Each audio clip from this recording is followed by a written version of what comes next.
अत्यंत रोचक वीडियो एक ऐसे प्रसिद्ध व्यक्ति पर केंद्रित है जो मूर्ति पूजा का विरोध करते थे और इसीलिए भारतवर्षीय ब्रह्म समाज की स्थापना की। लेकिन महान संत रामकृष्ण परमहंस के संपर्क में आने के बाद कैसे वो मूर्ति पूजा में भी विश्वास करने लगे और मां काली का जप भी करने लगे। हालांकि बहुत कम उम्र में उनका निधन हो गया, सिर्फ 45 साल 45 इयर्स में वो इस संसार से चल बसे।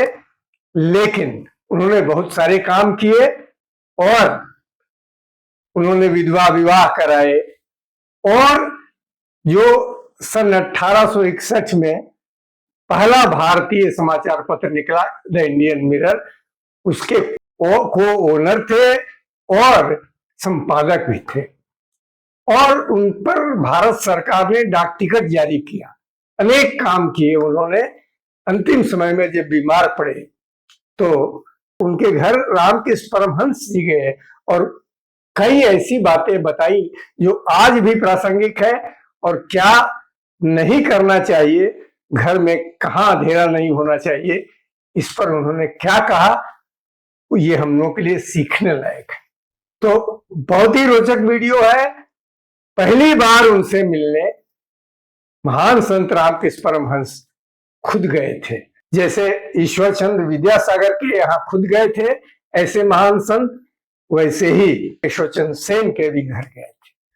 नमस्कार, मैं हूं विनय बिहारी सिंह। मेरे YouTube channel tea break with Vinay Bihari Singh पर आपका बहुत बहुत स्वागत है। तो आइए इस वीडियो में आगे बढ़ते हैं और जानते हैं कि क्या रामकृष्ण परमहंस ने उनको शिक्षा दी और क्या हमें सीखना चाहिए।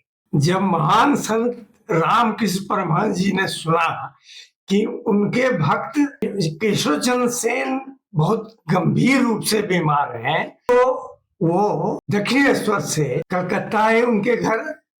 तो काफी देर इंतजार करने के बाद उन केशवचंद्र सेन को ले आया गया। तो उनको देख करके क्या कहा रामकृष्ण परमहंस जी ने कि देखो, तुम्हें क्यों बीमारी हुई है जानते हो? तुम्हारे भीतर आध्यात्मिक भावों का आना और जाना और तुम्हारे भीतर आध्यात्मिक प्रगति हुई है, इसके कारण तुम्हारे भीतर जो विकार दूर हुए हैं उसका असर तुम्हारे शरीर पर पड़ा है।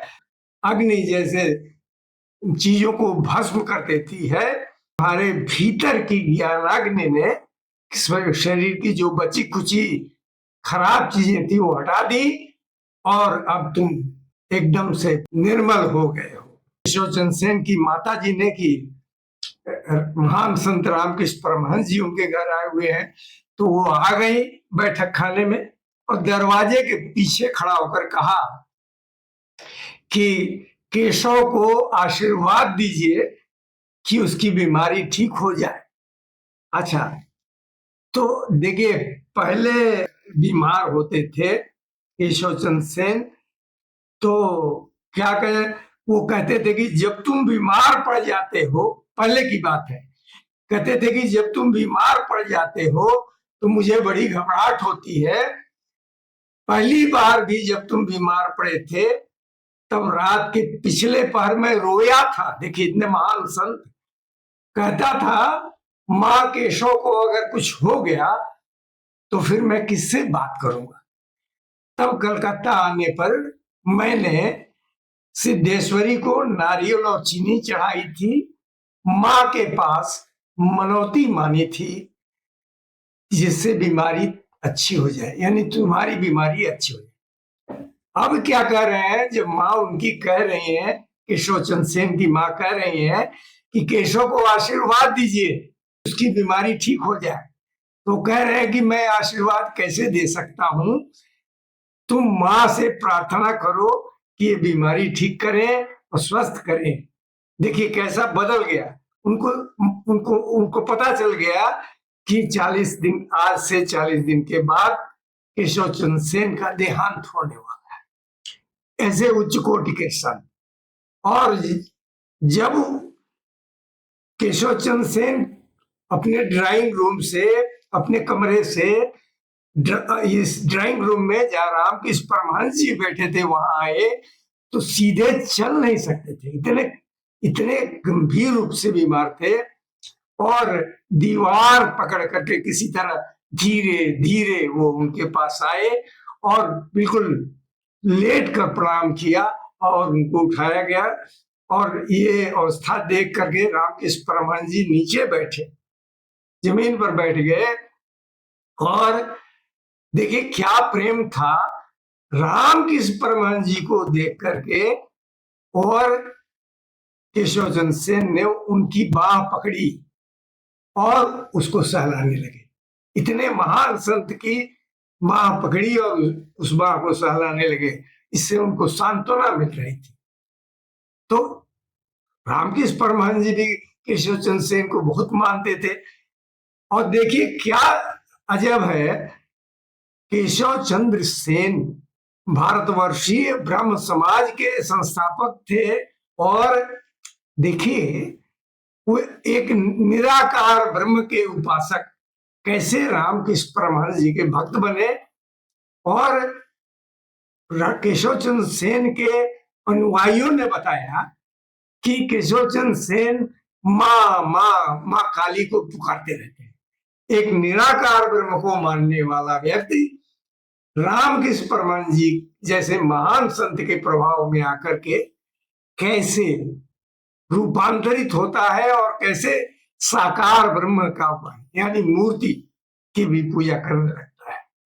जबकि रामकृष्ण परमहंस ने कहा ही है, और आप सभी जानते होंगे, उन्होंने कहा है निराकार और साकार दोनों एक बराबर उनकी पूजा का फल मिले।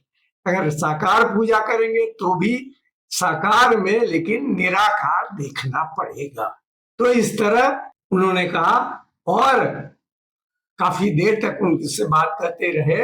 उनका हाथ पकड़ा, केशव चंद्र सेन का हाथ लिया अपने हाथ में और तौल रहे थे उस हाथ को। कह रहे थे कि नहीं, तुम्हारा हाथ हल्का है, खड़ लोगों का हाथ भारी होता है।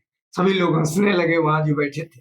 तो जब माँ ने फिर कहा, उन केशव चंद्र सेन की माँ ने फिर कहा कि आशीर्वाद दीजिए, तो रामकृष्ण परमहंस ने गंभीर होकर कहा कि मेरी क्या शक्ति है, माँ काली ही आशीर्वाद देंगी। माँ अपना काम तुम करती हो, लोग कहते हैं कि मैं कर रहा हूं। तो रामकृष्ण परमहंस ने एक बहुत अच्छी बात कही, कहा ईश्वर दो बार हंसते हैं। ईश्वर दो बार हंसते हैं। एक बार उस समय हंसते हैं जब दो भाई जमीन बांटते हैं और रस्सी से नाप कर कहते हैं इस ओर की मेरी जमीन है और उस ओर की तुम्हारी। ईश्वर यह सोचकर हंसते हैं कि संसार तो मेरा है और ये लोग थोड़ी सी मिट्टी को लेकर इस ओर मेरी है और उस ओर तुम्हारी है कह रहे हैं। फिर ईश्वर एक बार और हंसते हैं, कब? बच्चे की बीमारी बढ़ी हुई है, माँ रो रही है, वैद्य आकर कहता है डरने की क्या बात है माँ, मैं अच्छा कर दूंगा। वैद्य नहीं जानता कि ईश्वर यदि मारना चाहे तो किसकी शक्ति है जो अच्छा कर सके। अच्छा देखिए, संकेत दे रहे हैं रामकृष्ण परमहंस जी कि केशव चंद्र सेन का अंतिम समय आ गया है। इसके बाद केशव चंद्र सेन बड़ी देर तक खांसते रहे। उनको कोई फेफड़े की गंभीर बीमारी हो गई थी, वह खांसी रुकती ही नहीं थी। उसी बीमारी ऐसी थी उनकी बीमारी, खांसने की आवाज से सबको कष्ट हो रहा था। बहुत देर तक कष्ट झेलने के बाद केशव चंद्र सेन की खांसी रुकी। फिर उन्होंने भूमिष्ठ होकर प्रणाम किया और वो अपने कमरे में सोने चले गए। फिर रामकृष्ण परमहंस जी को नाश्ता करा गया और फिर सीढ़ी से वो उनको फर्स्ट या सेकंड फ्लोर पर ले जाया गया था। वो नीचे उतर रहे हैं, नीचे देख रहे हैं कि ग्राउंड फ्लोर पर तो अंधेरा है। नीचे उतरते हुए उन्होंने कहा कि सीढ़ी और ग्राउंड फ्लोर पर अच्छा प्रकाश होना चाहिए, इन सब स्थानों पर अच्छा प्रकाश होना चाहिए, नहीं तो गरीबी आ घेरती है। ऐसा अब फिर कभी नहीं होना चाहिए। चेतावनी दे रहे हैं। तो ये हम सबके लिए भी सीख है कि हम ऊपर रहते हैं तो ग्राउंड फ्लोर पर अंधेरा ना रखें, 0 वाट का ही बल्ब जला कर रखें और सीढ़ी पर तो बिल्कुल प्रकाश रखें। और ये उन्होंने आज के लिए भी ये बात सत्य है। इस तरह केशव चंद्र सेन को देखने गए और संसार के लोगों के लिए भी शिक्षा दी, जो रामकृष्ण वचनामृत के माध्यम से हम लोग भी जानकारी ले पा रहे हैं। नमस्कार।